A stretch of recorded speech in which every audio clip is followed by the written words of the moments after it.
Hello दोस्तों, स्वागत है आपका हमारे चैनल डिफेंस अफेयर्स पर। दोस्तों, हाल ही में इंडियन एयर फोर्स ने बहुत ही इम्पोर्टेंट फैसला लिया है। उनका डिसीजन क्या है और इस डिसीजन के पीछे क्या रीजन है, ये जानने के लिए इस वीडियो को एंड तक जरूर देखिए। इंडियन एयर फोर्स काफी समय से MiG-21 एयरक्राफ्ट को रिटायर करने का सोच रही थी, पर अब एक अनफॉर्चुनेट इवेंट की वजह से उन्हें ये फैसला और जल्दी लेना होगा। और ऐसा इसीलिए है क्योंकि हाल ही में हनुमानगढ़ में MiG-21 एयरक्राफ्ट टेक ऑफ करते समय क्रैश हो गया। इस क्रैश के दौरान पायलट ने तो सेफ्टी लैंड कर लिया, पर ऐसा बताया जा रहा है कि इस इंसिडेंट ने 3 सिविलियंस की जान ले ली।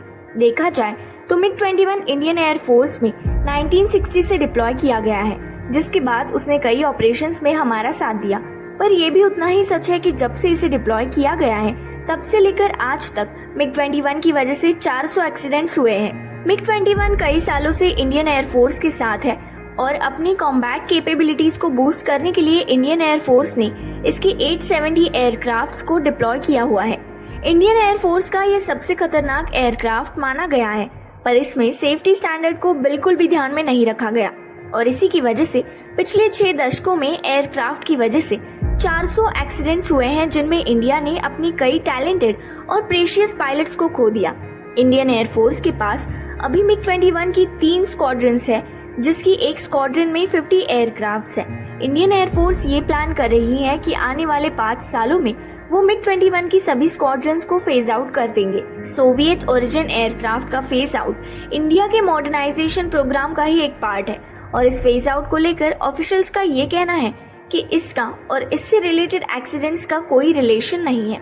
अपनी मॉडर्नाइजेशन प्रोग्राम को आगे बढ़ाने के लिए इंडियन गवर्नमेंट ने 48,000 करोड़ रुपीस की एक डील भी साइन की है, जिसमें वो लाइट कॉम्बैट एयरक्राफ्ट तेजस को हिंदुस्तान एरोनॉटिक्स लिमिटेड से खरीदेंगे।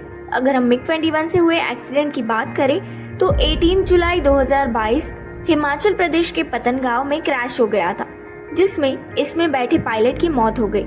इसके तुरंत बाद 28 जुलाई को राजस्थान के बाड़मेर में इसी एयरक्राफ्ट से एक और क्रैश हुआ, जिसमें बैठे दोनों ही पायलट ने अपनी जान गंवा दी थी। केवल इतना ही नहीं, हमारे एक्स जनरल बिपिन रावत की मौत भी MiG-17 के क्रैश होने की वजह से ही हुई थी।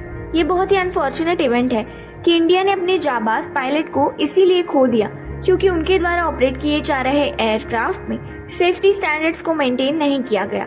इसे लेकर आप क्या राय रखते हैं, जरूर बताइए। वीडियो को लाइक करें और चैनल को सब्सक्राइब करें।